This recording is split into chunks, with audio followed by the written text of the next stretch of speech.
Justice Committee doing good work. So I commend this bill to the House. Darroch Ball. Thank you, Mr Speaker. Please rise on behalf of New Zealand First in support of the Crimes Amendment Bill. Just intend to take a short call because the main issues of the bill, because it's quite a simple bill, but it is nonetheless important, Mr Speaker.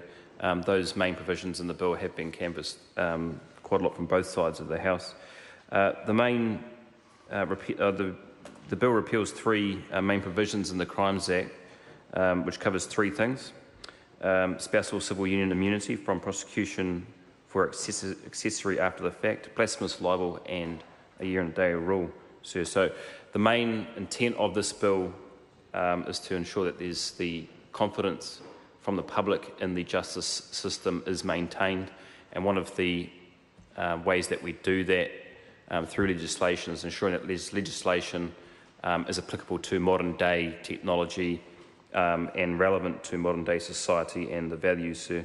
And so that's the main intent of this bill and the changes and repeals in the bill. I just wanted to mention a couple of main points in support of this bill and of the on two of the sections. First of all, the year and the day rule and the injustice that in today's society it does reflect when someone cannot be prosecuted for someone's death just because of a year and a day has passed. We've heard a couple of examples: the CTV building collapse, the Cave Creek disaster, and just because a year and a day has passed, the person or people that were responsible for the structure and the issues that created it and caused multiple deaths will not be able to be prosecuted for those deaths, and that's obviously an injustice, sir, and that's one of the reasons why this is being repealed.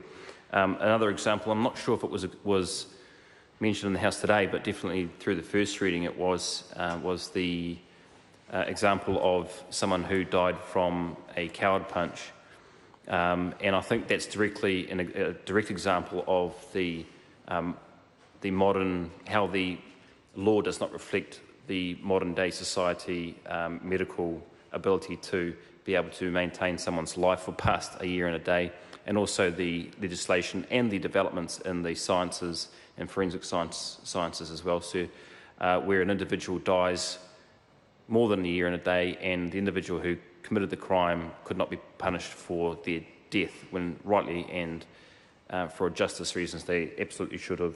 So it's New Zealand First supports that. Additionally, actually we're not the first country to be able to, or that will be taking away those provisions. We've got like-minded countries that have already done so in the past, including England, Wales, Canada, Ireland, and actually most of the Australian states as well. And it's important also to note on that section, sir, that the law won't be retrospective. And I know that there's been a couple of opposing views from the National Party, but New Zealand First understands where the Minister and why the Minister has brought this forward in the way that he has, and we support him on that. This bill also removes the blasphemous libel, so I don't want to labour the point on that. It's quite a simple one. We've also heard that there has been no convictions since 1922 for this, so we support that removal. Also the concerns that it brings with the New Zealand Bill of Rights.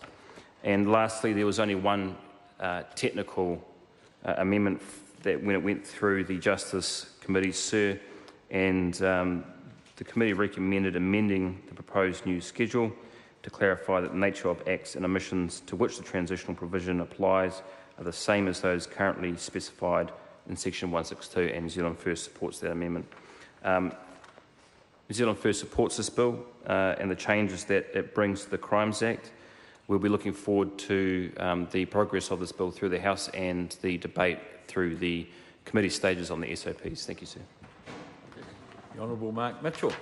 Speaker, it's a pleasure to stand and take a call on this, the Crime Amendments Bill.